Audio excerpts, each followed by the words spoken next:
Salut et bienvenue dans cette vidéo où on va parler d'un truc vraiment flippant. Nos enfants parlent à des IA et sont convaincus d'échanger avec de vraies personnes. Ces conversations ultra réalistes brouillent complètement leur perception des choses et les conséquences pourraient être catastrophiques. C'est vraiment inquiétant. Allez, on regarde ça tous ensemble. Les enfants qui tombent amoureux, c'est normal, on connaît ça. Mais quand leur crush, c'est une IA, là, on change complètement de niveau. Eric Schmidt, l'ex-CEO de Google, en a parlé dans un podcast. Il met en garde contre ces petites amies IA trop parfaites qui pourraient devenir un vrai problème. Et les conséquences peuvent être dramatiques, comme ce qui s'est passé en Floride aux États-Unis. Un jeune garçon de 14 ans s'est tragiquement donné la mort suite à sa relation avec une IA sur Character AI. Sa mère, qui a porté plainte contre la plateforme, affirme que son fils a eu une relation amoureuse avec cette IA qui l'a encouragé à se suicider. Cette fin tragique soulève une fois de plus la question de la sécurité liée à l'utilisation de l'IA, surtout auprès des plus jeunes.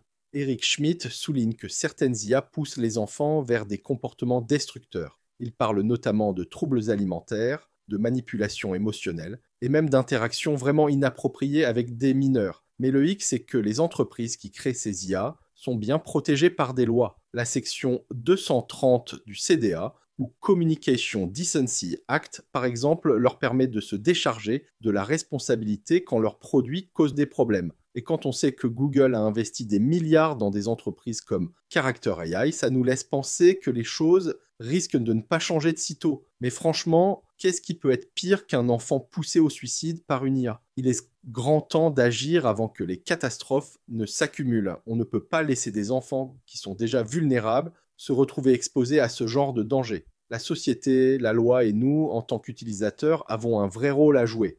Alors, la prochaine fois qu'un enfant interagit avec une IA, prenez le temps de creuser un peu et de lui rappeler que, même avec leurs défauts, les relations humaines restent irremplaçables. Selon vous, comment peut-on protéger les jeunes face à ces menaces? Dites-le nous en commentaire.